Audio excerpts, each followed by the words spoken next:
mettre les coraux. Et la taillée. Comme à l'accoutumée. Nana Yao. Nous sommes de nouveau de sortir. Tarado Arur Arhei. L'oreille est hardie. Restez hardi, Moussaillon. Patrice et Lydie Kozak.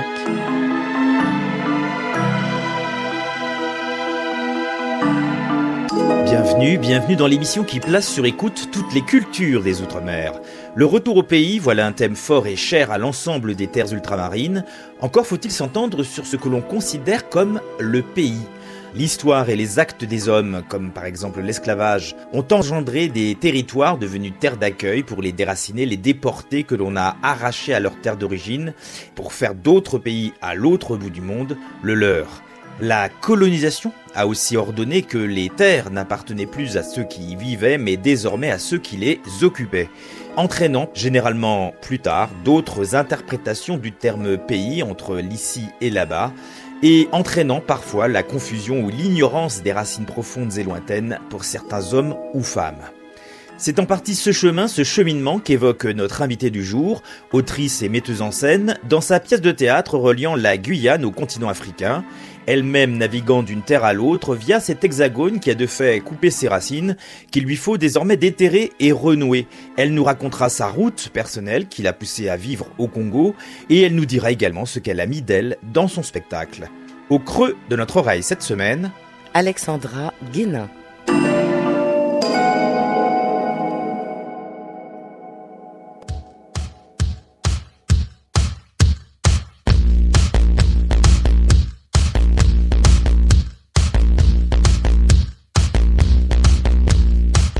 Alexandra Guénin, bonjour.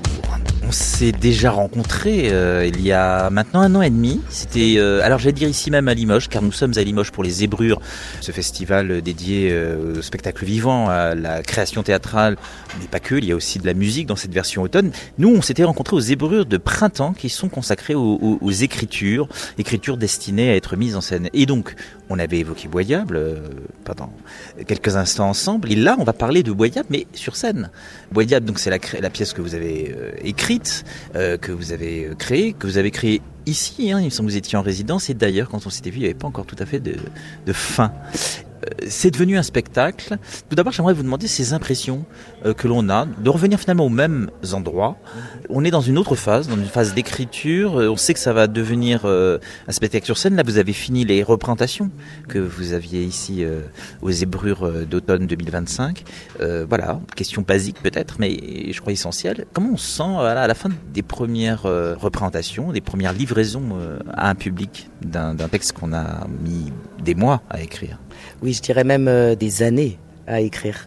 Parce qu'en réalité, le texte a commencé en 2023, puis en 2024, là où nous nous sommes rencontrés, où effectivement il n'y avait pas encore de fin. Et il y a eu une fin, puisqu'on a eu une première résidence de création au théâtre de Makouria, en Guyane, qui a duré un peu moins de 15 jours. Mais il se trouve que la fin a encore changé là en 2025. J'ai encore réécrit le texte. Je pense qu'on est à la version 34. Et puis je me suis dit là c'est le moment où vraiment je dois absolument terminer ce texte. Donc j'ai fini l'écriture en réalité au mois de juillet 2025. J'ai envoyé donc cette fameuse version 34 à mon équipe.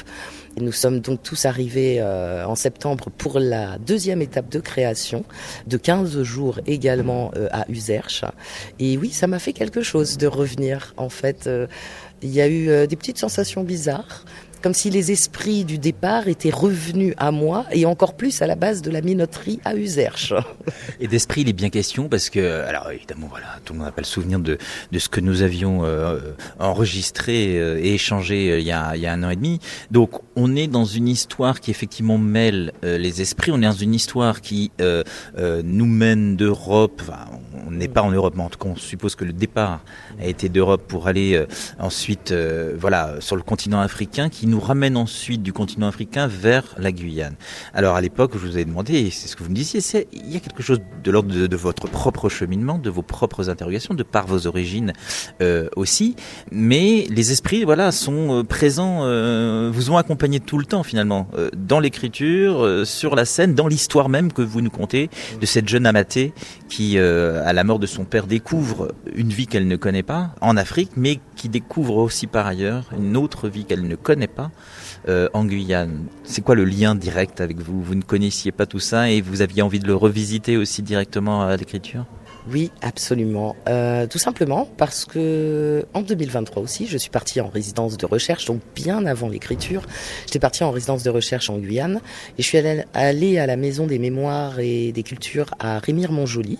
Au départ, j'étais juste allée faire des recherches simples et en arrivant, il y avait un petit carton à remplir et des cases à cocher. Et il y avait une case qui mettait recherche généalogique. Je me suis dit, super intéressant, dites donc. Allez, je peux faire les deux, j'ai un petit peu de temps.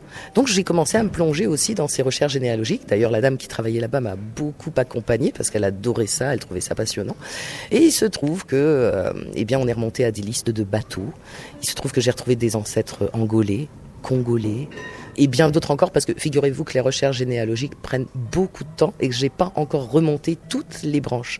Mais rien que d'aller là, de voir amérindiens, de voir vraiment cette diversité. Je suis tombée sur des actes de naissance assez incroyables où on nous parle d'une jeune mulâtresse libre à accoucher d'un enfant de couleur et puis on voit les témoins, le témoin va s'appeler Congo avec un K.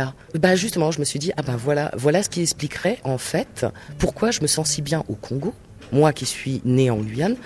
Pourquoi j'ai toujours voulu revenir au Congo et surtout rester au Congo et fonder ma famille au Congo. Qu'est-ce qui s'est passé réellement ? Mais vous ne le saviez pas, donc encore une fois, au départ, mais vous saviez que vous aviez un lien avec cette terre-là ? Avec le Congo ? Non, j'en avais aucune idée. Je vivais au Congo, mais je ne savais pas que j'avais un lien. Je l'ai su en 2023, en me disant, tout s'explique. Et puis j'ai eu l'impression, effectivement, que des petits esprits passaient par là et me soufflaient, en fait, ces recherches. Et étrangement, ces recherches sont allées très vite. Je ne dis pas que j'ai fait toutes les recherches, mais je suis tombée très vite sur les actes de naissance, alors que la dame qui travaillait là-bas m'expliquait qu'elle était déjà à sa 5e année. Et c'est juste prenant de se dire que maintenant il serait peut-être grand temps de faire un test ADN. Voilà. Souvent, pour beaucoup d'auteurs, d'autrices, ça revient cette question-là, mais que ce soit les Antilles, la Guyane, la Réunion, il y a toujours quelque chose de l'ordre du retour au pays, parce qu'il y a toujours la question de l'arrachement initial, lié notamment à l'esclavage et à la déportation des personnes mises en esclavage, lié aussi aux arrachements plus récents, plus modernes, qui sont qu'on quitte son territoire pour aller faire des études, pour aller trouver du travail, pour ce genre de choses. C'est un thème qui revient souvent en littérature et au théâtre. Vous, ce thème-là, de l'arrachement, du retour au pays, c'est quelque chose d'intime. C'est intime pour tous les auteurs et toutes les autrices, mais là, en l'occurrence, vous aviez envie d'explorer ça pour un texte de théâtre, d'abord pour ces questions intimes, justement. Non, plutôt pour des questions universelles, plutôt de se demander, en fait, justement, si quand il y a arrachement, c'est pas forcément que nous, mais il y a toujours un arrachement quelque part, ou un voyage forcé, une coupure. Qu'est-ce que nos familles nous transmettent ? Qu'est-ce qu'on perd ou qu'est-ce que nos familles nous laissent ? Qu'est-ce qu'on accepte de garder ? Qu'est-ce qu'on veut bien réparer ? Parce que ça ne concerne pas que le continent africain ou les Outre-mer, ça concerne un petit peu tout le monde. Qu'est-ce qu'on laisse derrière ? Est-ce que réellement il n'y a pas une mémoire enfouie ? Et est-ce qu'il ne faut pas justement la déterrer, mais ne pas porter le poids des erreurs du passé, mais au contraire refaire un cheminement, matérialiser un petit peu les choses, ressortir cette mémoire pour en faire quelque chose de beau et de réparateur. Vous me dites ça sur un ton, j'allais dire sérieux. Oui. C'est sérieux et ça peut être profond et ça peut être grave, mais on va dire que vous avez choisi en tout cas pour le démarrage de Bois Diable une teinte qui est de l'ordre de la comédie. C'était justement pour ne pas plomber votre texte, parce que vous auriez pu basculer dans quelque chose de très mystique, de très philosophique, de très sérieux justement. Et tout le démarrage, l'arrivée d'Amathé justement sur place au Congo, on est dans de la comédie, on est aussi dans la comédie quand elle décide, on va pas tout spoiler, mais quand elle décide de partir en Guyane et la traversée aussi, il y a quelque chose aussi de l'ordre d'un ton plus léger, plus de comédie. Sur le ton que vous avez voulu employer et que vous avez restitué sur scène, Pourquoi ce biais-là ? Parce que c'est comme ça que je vis, et c'est comme ça qu'au Congo, par exemple, on vit, ou qu'en Guyane, on vit. Déjà, en Guyane, on vit avec la musique, on vit avec l'humour. Au Congo, on rigole tout le temps. Même des choses graves. Mais bien sûr. Les veillées, là, c'est pas des blagues. Il y a des DJ, il y a des pleureuses, on fait la fête, on s'amuse, on boit, on rigole. Et moi, j'ai des amis là-bas qui me disaient, regarde, au Congo, il suffit d'ouvrir ta porte, et regarde, c'est déjà un théâtre. Et les gens, justement, je pense que c'est face à toutes les difficultés auxquelles on est confronté là-bas, on va pas s'effondrer. On va pas s'enfoncer dans cette douleur. On va vivre au jour le jour. On va vivre dans le présent. Mais on va en profiter parce que la vie est courte. Moi, je sais qu'au Congo, on rit de tout. Je sais que parfois même, j'ai pu heurter certaines personnes dans mon texte qui s'interrogeaient. Mais en réalité, venez au Congo. Vous allez voir. Qu'est-ce qu'on se marre. Donc voilà, vous avez choisi de prendre cette empreinte-là et de la restituer aussi sur scène. Du coup, ça fait contraste. On parlait des esprits avec les scènes justement sur les esprits. D'abord, vous faites intervenir un autre médium qui est la danse, une danse très à la fois tribale et très contemporaine. Ça, vous avez voulu faire parler les esprits de cette façon-là. Vous allez nous dire pourquoi. Mais du coup, effectivement, il y a un contraste avec quelque chose de plus mystérieux. Étrange. D'abord, ce sont des esprits, et c'est pas tous les jours que des esprits se manifestent à nous comme ça, surtout la nuit quand on se réveille et qu'on est surpris par ces esprits-là. Mais du coup, vous jouez après le ton de comédie que vous mettez, on petit à petit et jusqu'à cette fin, même cette fameuse fin que vous avez changée, on rentre dans quelque chose de plus, de l'ordre de plus mystique et la comédie disparaît au profit de quelque chose de plus profond finalement. Voilà. Est-ce que ça aussi, c'est quoi ? C'est le théâtre qui veut qu'aussi en même temps on joue sur différentes gammes d'émotions ? C'est ainsi que vous apportez le récit ? Enfin, comment vous avez construit ça ? Moi, c'est ainsi que j'apporte le récit, c'est ainsi que j'apporte la fable, parce que je transmets un message. C'est ce qu'on disait, les fables, les contes, c'est des véhicules de transmission.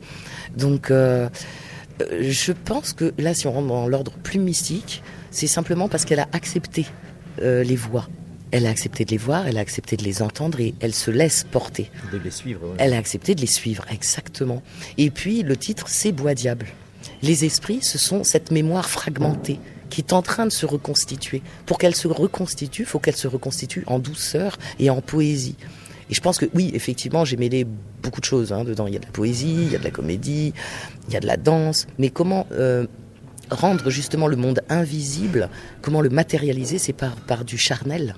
C'est faire ressortir cette mémoire et matérialiser l'espace par les esprits. Et du coup, c'est aussi une réparation quelque part.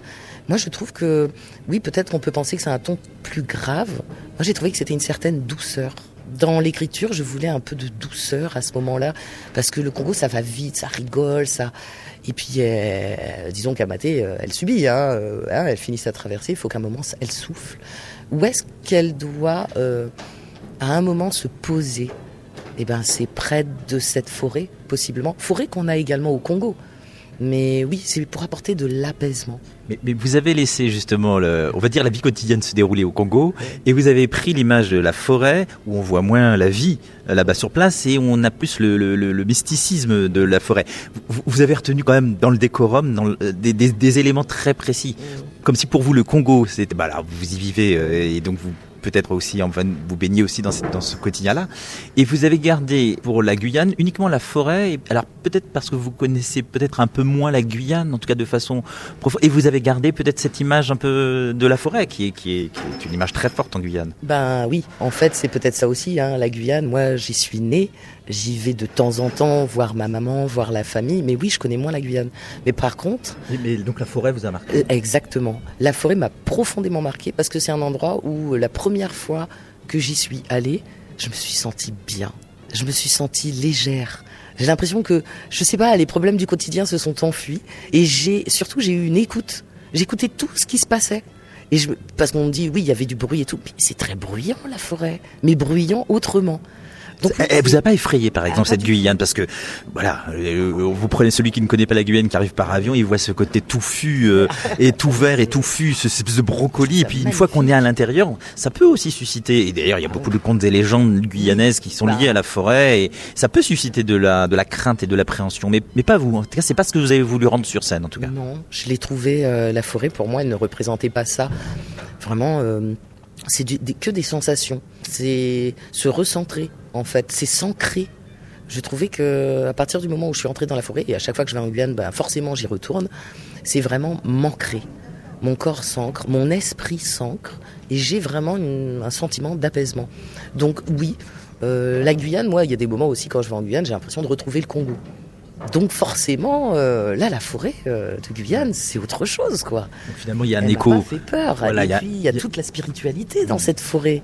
Le bois diable, tous les arbres, tous les contes et légendes qui naissent de Guyane, et même du Congo et d'ailleurs, sortent de la forêt, en fait. Bois diable, vraiment bois diable. Et pour le coup, Amaté, finalement, on ressent ce qu'Alexandra Guénin ressent aussi avec la Guyane, c'est-à-dire que cette espèce d'apaisement à la fin, je ne spoil pas, on peut entendre... Ils vont venir, et puis surtout ils entendront le texte, et le beau texte que Amaté livre à la fin, et qui traduit donc cet apaisement et une boucle aussi peut-être qui se boucle. Oui, je pense que oui, là c'est une boucle qui se boucle. On va dire qu'Amaté est apaisé. Il est grand temps parce qu'elle a été bien bousculée, cette chère Amaté.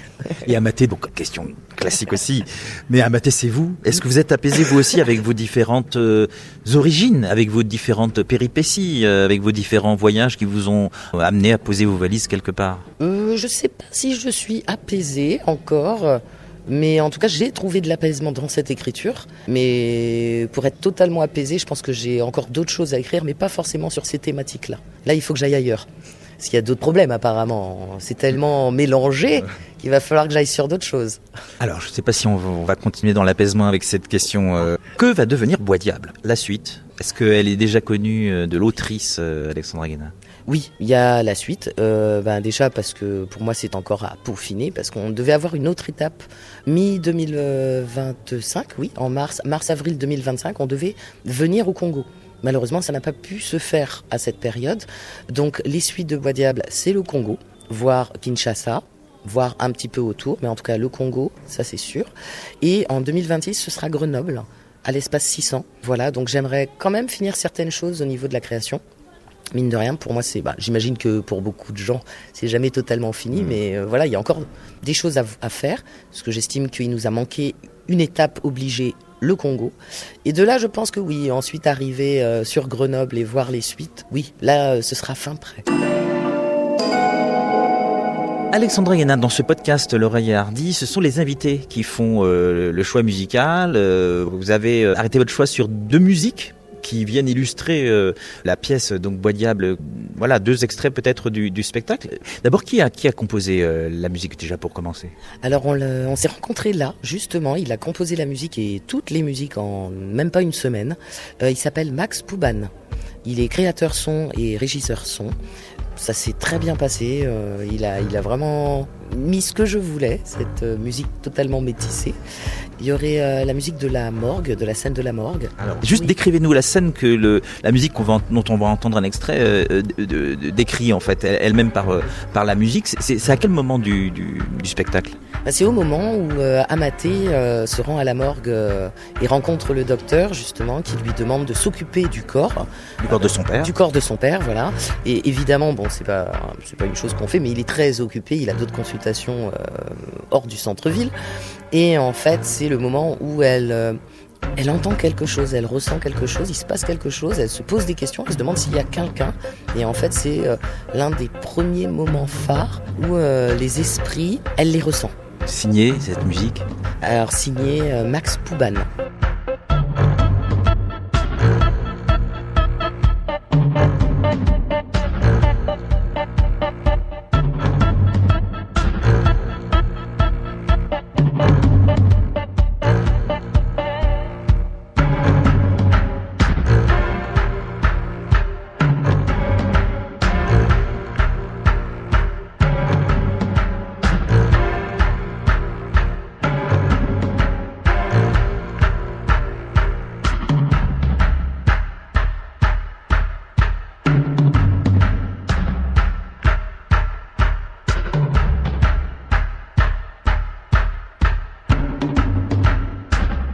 L'oreille a vu, lu, entendu.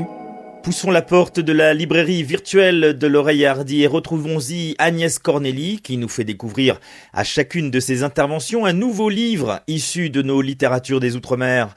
Bonjour Agnès, quelle page allons-nous tourner avec vous cette semaine ? Oui, Patrice, un nouveau livre de Toufat Moutaré qui est sorti en septembre, là, aux éditions Bayard, et qui s'appelle Choses qui arrivent. Alors, je ne sais pas si vous savez, mais je tiens à vous dire quand même que Toufat Moutaré est une autrice que j'affectionne beaucoup.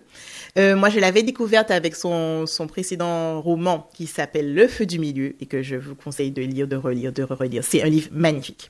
Mais là, Chose qui arrive est un récit de vie, donc c'est vraiment un récit personnel dans lequel Toufat Moutaré se raconte en fait, parce que donc il faut savoir qu'elle est d'origine comorienne et elle raconte ce qui lui est arrivé quand elle est venue à Paris pour faire ses études au départ et qu'en fait elle s'est retrouvée dans la clandestinité du jour au lendemain parce que, enfin alors je vais pas tout dire parce qu'il faut découvrir le livre, mais elle s'est retrouvée dans la clandestinité, elle n'a pas pu refaire ses papiers comme il fallait et elle raconte cela, mais en même temps avec humour et distance puisque maintenant bon, enfin elle a réussi à s'en sortir et tout est normal, mais elle raconte cela avec distance et ça permet aussi de questionner ce statut-là de clandestin, comment on peut devenir clandestin du jour au lendemain, ce que ça fait, comment on est perçu, comment on se déplace du coup dans la rue, quelles stratégies on met en place pour ne pas forcément être contrôlé ou autre. Et aussi, ça fait se demander en fait, qu'est-ce qui donne le droit à certaines personnes de vivre normalement, de vivre bien, et à d'autres, non. Ça questionne l'identité, en fait, aussi, parce que du coup, elle est obligée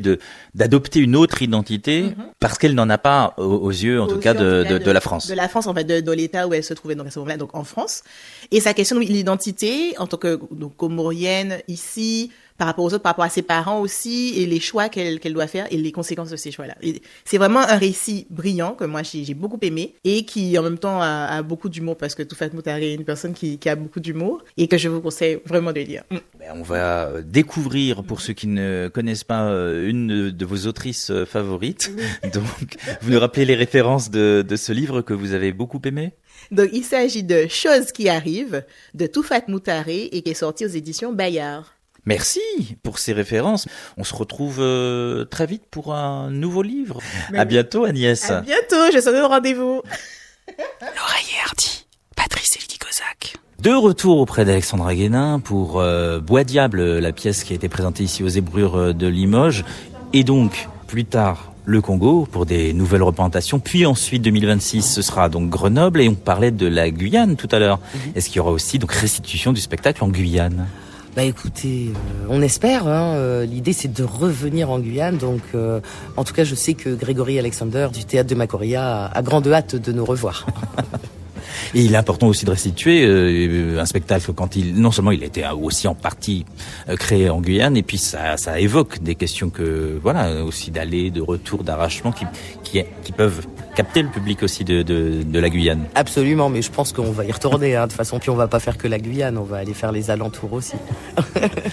La difficulté de proposer, de distribuer, de diffuser un spectacle, pour vous en tout cas, avec la compagnie qui vous accompagne sur ce projet-là, c'est quoi? C'est plus facile parce que, enfin, c'est plus facile ou pas d'ailleurs, je sais pas où sont les différents interprètes, où sont les différentes équipes. C'est toujours la même question quand on vient des Outre-mer ou quand en tout cas certains habitent loin comme vous, et de capter l'intérêt aussi de ceux qui financent et de ceux qui permettent la distribution. Comment ça se passe pour ce projet-là? Eh ben, en général, je réponds à beaucoup d'appels à subventions, d'appels d'offres, et voilà, je maximise, je mets toutes les chances de mon côté. Des fois c'est bon, des fois c'est pas bon, et je fais aussi appel à mes partenaires locaux au Congo. Voilà, mais c'est vrai que c'est pas évident parce qu'on est nombreux et on vient de partout, quoi. Donc voilà. D'où exactement le pourquoi entre les interprètes et l'équipe? Alors il y a des gens du Congo, il y a des gens de la Martinique, il y a des gens de la Guyane, et puis il y a des gens de l'Hexagone. Donc forcément réunir tout ce petit monde au même endroit, au même moment, c'est pas toujours évident. Et puis on est combien? On est 9. Ça fait beaucoup de monde. Ça fait beaucoup de monde. Le fait d'être au Congo, du coup, ça amène des forces supplémentaires, parce que souvent, voilà, les gens se disent, nous, notre interlocuteur, c'est l'Hexagone, et puis on n'arrive pas effectivement à aller au-delà des attributions financières que l'on nous donne et à chercher effectivement. Là, vous êtes un peu tripartite entre les Outre-mer, on va dire, entre l'Hexagone et des contacts évidemment très forts que vous avez au Congo. Est-ce que ça rend les choses plus faciles? Plus il y a des partenaires et plus c'est facile? Bon, alors au Congo, il faut savoir quand même que les partenaires dont on va bénéficier, ça va être plutôt des privés, des sociétés privées, parce que c'est pas l'État qui s'intéresse à la culture là-bas, c'est pas, je pense qu'ils, voilà, c'est pas leur truc. Ouais.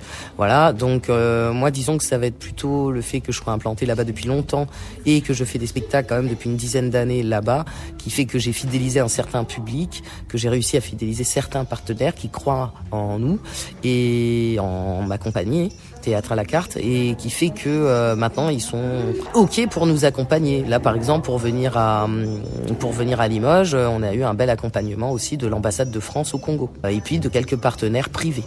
Donc oui, disons, mais c'est pas évident, hein. Faut savoir que c'est pas évident et que c'est pour ça que ça me prend du temps. C'est pour ça que je peux pas faire toutes les étapes que j'aimerais parce que va y avoir, je vais aller solliciter la Guyane, puis j'ai pas non plus, enfin je dois faire ces choses-là seule. J'ai pas les moyens d'avoir un administrateur, un producteur, je ne sais quoi d'autre. D'ailleurs, je ne connais pas tous les métiers, mais j'ai l'impression que j'en fais beaucoup. Beaucoup à la fois, et vous êtes obligé de cumuler. Voilà, quoi. C'est ça. Alexandra Guénin, on va passer au deuxième choix, et toujours lié à la pièce Bois Diable. C'est un autre moment musical dans le déroulé de la pièce que vous nous proposez. Quelle scène dont on va entendre l'illustration sonore dans un instant? Oui, alors ce sera déjà le créateur son, c'est Max Pouban. Donc le deuxième extrait sera celui du bus du marché, là où cette fois au marché à Pointe-Noire, où là par contre elle entend et elle voit les esprits. Donc c'est un moment assez fort où les esprits se déchaînent. Ouais. Et j'adore cette musique.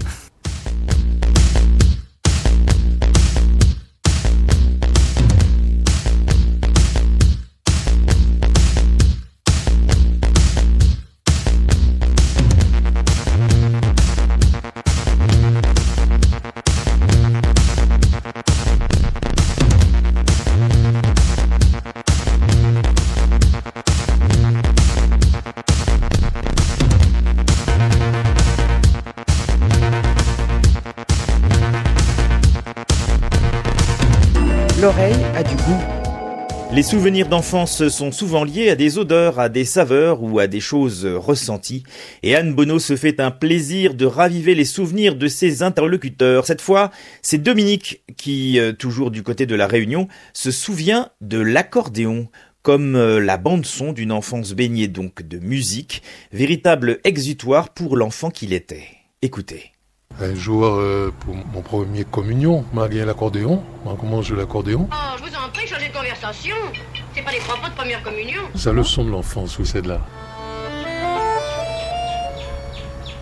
Dans la case, on avait la musique, quoi. Mon frère aîné était joué dans l'orchestre. L'orchestre Bâle, t'appelles Poids du Cap.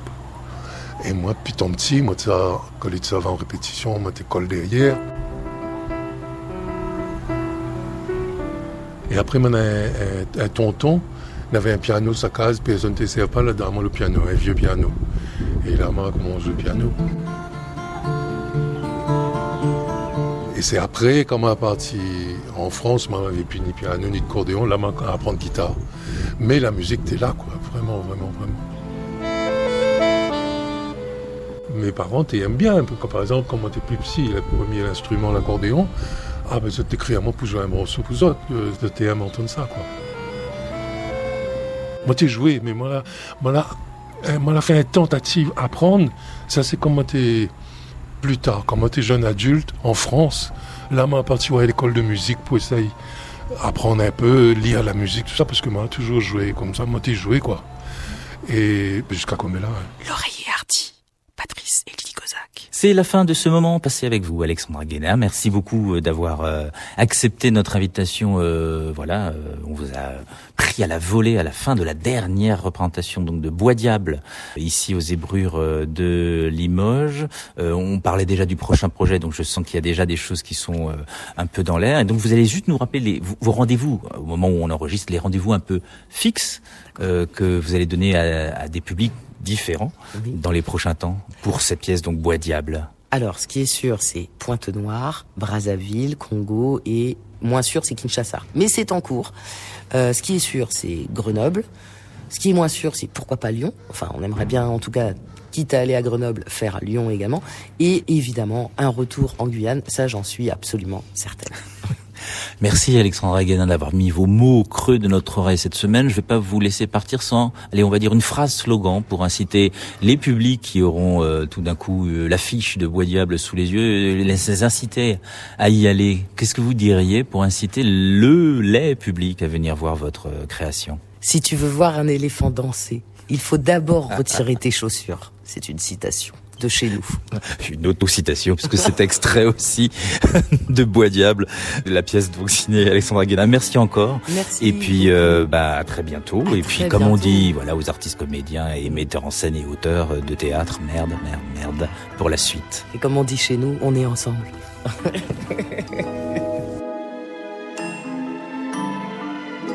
Et merci à vous de l'autre côté de l'enceinte de nous avoir écoutés. Rendez-vous sur lapremière.fr pour retrouver l'oreiller hardi, que vous pouvez aussi retrouver sur les plateformes de podcast et également sur YouTube. N'hésitez pas à vous abonner. Restez hardi, Moussaillon. Et puis rendez-vous la semaine prochaine pour une nouvelle rencontre.